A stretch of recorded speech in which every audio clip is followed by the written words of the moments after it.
trained 2 days ago. He's still critically ill with serious head and leg injuries.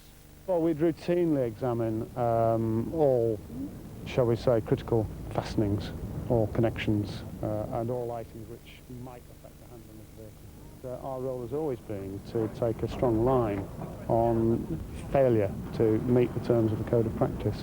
And I can say, to any operator, that if the terms of the Code of Practice are not met in significant ways, then they can expect firm action. But it is, of course, far too early to say whether that's the case here. Well, the snake train has gone up to the HSE headquarters at Sheffield, and we hope that the truth will be found as to the cause of the accident. A report from the Health and Safety Executive is expected shortly. Angry mothers, desperate to save a playgroup, have blockaded the gates of the school where it's based. The school says it won't be renewing its lease. 7:30 and the head teacher at Ernford Grange School in Coventry arrives for work, only to be turned away by mothers protesting at the closure of a playgroup. The group is based at the school, but its lease is about to expire and won't be renewed. Why inconvenience the teachers? Well, they're all standing back while we're being inconvenienced, and we're talking about our children. 80 children are being inconvenienced. Some teachers were sympathetic. If I can't go and teach today because of this, then it's unfortunate. It's a shame.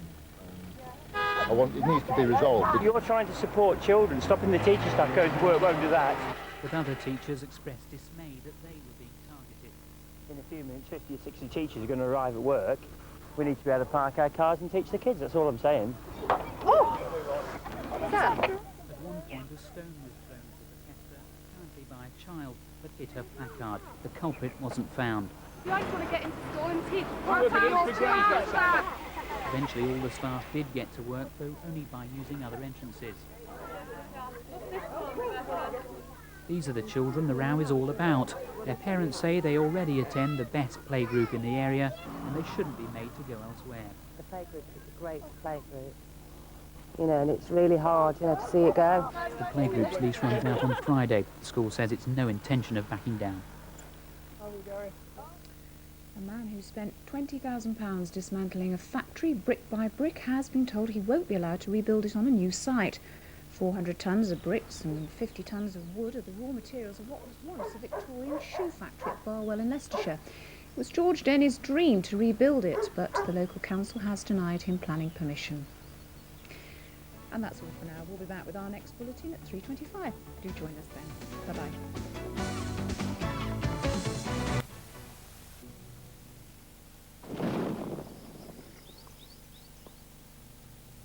Central Weather is sponsored by Andrews Air Conditioning Hire, creating the right climate for business. Hello, good afternoon. Well, western counties especially came in for a bit of a drenching last night with the worst of the thunderstorms. There were localised heavy downpours and some flash flooding, and I bet a few alarm clocks and freezers were out this morning too after some of the power cuts. Today then you can see the brighter clouds which indicate the storms speeding up from the near continent here, with a few developing over parts of southern England and the central region. Still more thundery activity expected today, with a warning of local flooding,